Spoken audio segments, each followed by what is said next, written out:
built into self-growth is judging other people. That's a problem. That's a fact. When you go to Brisk and you're the best guy, automatically you look down on other people. When we became better and better and firmer, those kids who are so good, they can't relate to other people. They think everybody can do it. They see somebody's not so good, they say, I also didn't want to get up from menu, but I pushed myself. So could you. It's a problem. That part of growing and being frum and being successful is that you look down on other people. It's in the Bria. Nothing you can do. That's what's the difference between a really good person and a gadol. The gadol has more milas, but doesn't look down at anybody else. Doesn't use his gifts from Hashem to look down on other people. And the midah that allows the gadol to have that is the midah of anava. That Moshe Rabbeinu was Adam Mikol Adam. He didn't look down at anybody else. He knew that I have a gift from Hashem. You don't have that gift. I should look down at you? Not because I'm able to learn Ritzifis and you can't concentrate. I should look down at you. Because I'm able to function and I'm lucky enough to be able to sit and learn 12 hours a day and you can't. And you want to watch movies. I should look down at you? I feel bad for you. You would love to be like me. I know that because you're a chelik l'kami mal mamish. So part of the problem that we had is the success that we had in all the past decades. It breeded a certain judgmentalism, some attitude that, oh, you're not as frum as me and you're not like so much like me. You're less than me. And that's wrong. That's wrong. Now, the next generation is sick and tired of it. And even in the most Satmar and the Chassidish and the Litvisha, they're sick and tired of all the judgment. Don't look down and don't judge people. That's how they feel. I'm telling you from the frum ones in the street. I go to Borough Park and these kids come over to me. I don't know how they get me on WhatsApps and stuff like that. All different ages, and they say, shkoyach, shkoyach. I say, what shkoyach? I'm talking to parents about crisis and whatever. No. This is the message of the Dar. Stop judging everybody. They hate it when our age, that's what we do. People sit around and this guy's not good enough and he's not good enough. Did you hear what he did? Did you hear what she did? It's such a turn off to the next Dar. They hate it. And the truth is, it's not exactly our finest hour. We're really not supposed to be talking about other people. We're not supposed to be judging other people. We're not supposed to be saying negative things about other people. And that was just a part of building ourselves up. That, Torah is the best of Schayra, and therefore if you're not, you're less good.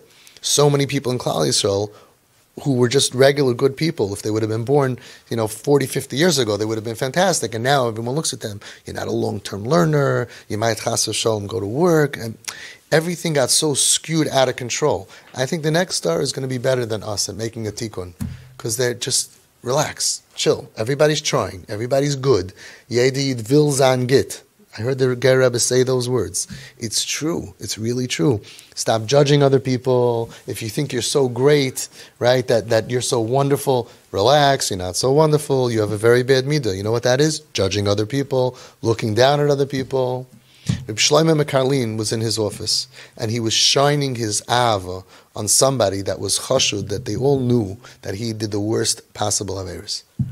And in the waiting room was Reb Uri Mistrelisk, the Suraf, right? Reb Uri.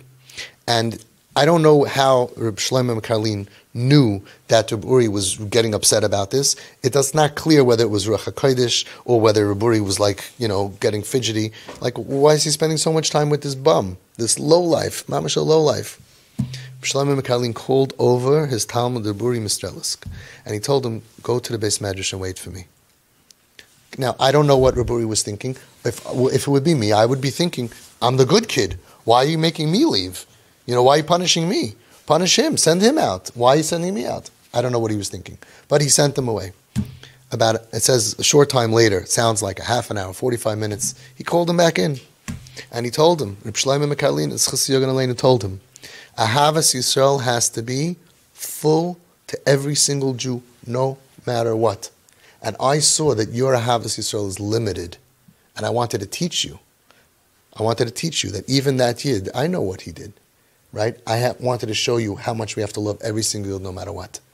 The mitzvah of Ahavas Yisrael is not a limitation only if you daven in my shul, if you're my type, and if you're as frum as me, and you're as wonderful as me, and if you like me, and you're the same chassidus, and the same part of the same chassidus. It's ridiculous. Ahavas Yisrael is unlimited, and we have challenges. It's a nisayon to us. Can you still love him? And what about him? And what about her? And what about her? It's a big nisayon. A girl comes into a chasana like we had over here recently, and she's a chassidish girl, a chassidish family, and she comes in and she's not dressed very chassidish. Are people going to shine their love, the ahava on this girl, or are they going to be judgmental and say, you can't dress like that, what are you doing, what's the matter with you? It's a challenge. You're going to look down at people, or can we extend our ahavas Yisrael, that no matter what Jew we come across, we will have full ahavas Yisrael. And in order to really love someone, you can't hate them. You can't judge them. You can't think they're be'etzem bad. You can't think that they're making wrong choices, because you wouldn't think that about yourself. You know that all the averis you do, you don't think that you're a horrible person. You know, listen, I struggle. I have nisyonis, right? Everybody goes ahead and ein tzadik ba'aretz she'asa tov v'lo yechta, but we got comfortable with our averis. You know, but your avera, ooh, that's terrible. How could you do such a thing? Right? That you could understand. You could understand talking lashon hara, which, by the way, is part of sinas chinam. We lost the Beis Hamikdash, pretty big. That we're okay with that. We're comfortable. That's an balabatisha, geschmack sin. Nobody's going to look at you. If you go ahead and you're at chasana and you start talking with lashon hara, maybe somebody will turn away. Nobody's going to go, shame technicians. Oh, guys, that's in the middle. What's the matter with you? Talking lashon hara? No, we're okay with that. It's geschmack, and usually we can find out a way. It was l'tayelis. We have to know. Let's figure out a way. But if you come in with a short skirt, that's the way you come in. You're not embarrassed. All of a sudden we turn because we don't understand them.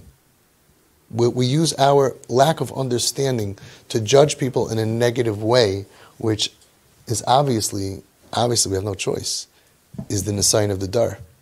We have to be malamed schus of Yidden. Shoiftim v'shoitrim titein lecha b'chol sharecha, says the Kedushas Levi.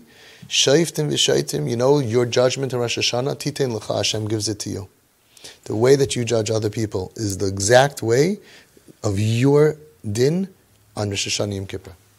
So this person who thinks I'm so frum and he's learning and everything, he also does have errors, right? So he needs a good, nice, loving God who's forgiving and understanding, right? But this guy is so frum, so he looks down on everybody, and you're not sneistic enough, and you're not good enough with this, and you don't learn enough. He has comments. He's going to face a judgment that he created for himself, which he's not going to be happy with. Another person is humble. Baruch Hashem, I'm able to do what I do. I wish I could do more. None of us are like the previous generations in Tefillah, in Torah. We don't have so much to be proud of. We're not so great. So I don't look down on other people. And I'm malamed schus of somebody else. I see somebody smoking on Shabbos. I say, Nabuch, probably had a hard life. Because if every Yid is good, and every Yid wants to be good, everyone's a chelik mamash, there's a reason. And that's the way tzaddikim always looked at that. They saw sin. They saw someone in pain. They saw someone that needs shine our love on that person to help them. They saw struggle. They didn't see ra, right? So shayftim v'shaytim titin lecha. It's up to you. If you're going to go ahead and you're going to look at people and you're going to say kiknish of them, shaygitz, shiksa, I'm so hurt. I'm so hurt at the kids who are being trained and brought up wrong that when they see somebody not dressed nice, they scream shiksa goita. I'm so hurt for them. It's not healthy for them because they're shayftim shaytim titin lecha. That's the way it's going to be. No rachmanos, no understanding. It's going to be mamish midas hadin, and nobody wants to be judged with midas hadin. Assume that they're good.